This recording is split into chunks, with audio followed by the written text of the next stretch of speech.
আমি সেই আন্দালুসিয়ার কথা বলছি, যেই আন্দালুস কেবল একটি ভূখণ্ড ছিল না, বরং ছিল জ্ঞান, বিজ্ঞান ও আত্মিকতার এক অনুজ্জ্বল বাতিঘর।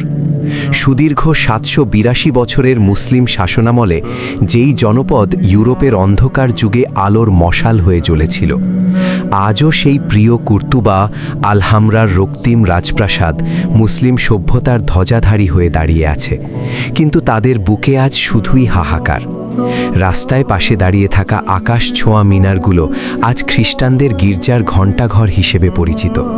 কিন্তু এই পাথরগুলো যদি কথা বলতে পারত, যদি মানুষের মতো তাদের অনুভূতি প্রকাশের ভাষা থাকত, তবে হয়তো আমরা শুনতে পেতাম তাদের বুক ফাটা কান্না। তারা চিৎকার করে সাক্ষ্য দিত, এগুলো নিছক কোনো টাওয়ার নয়, এগুলো একসময় ছিল হাইয়া আলাস সালাহ ধ্বনিতে মুখরিত আল্লাহর ঘর, পবিত্র মসজিদ।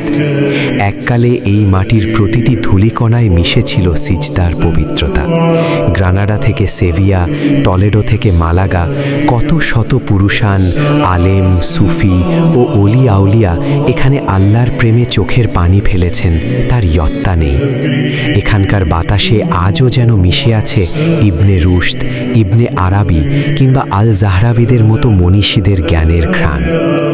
আপনাকে সঙ্গে নিয়ে আমি সেই আন্দালুসিয়ার আকাশ দেখতে চাই, যেই আকাশ আজও তারিক বিন জিয়াদের সেই অগ্নি তেজস্বী হুঙ্কার মনে রেখেছে।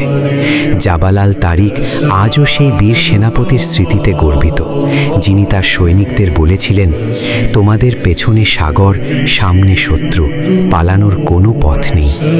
সেই অদম্য ইমানি শক্তিই জন্ম দিয়েছিল এক সোনালী সভ্যতার। আপনাকে নিয়ে আমি সেই আন্দালুসিয়ার আকাশ দেখতে চাই, যেই আকাশ আজও তারিক বিন জিয়াদেরকে নিয়ে গর্বিত, ইনশাআল্লাহ।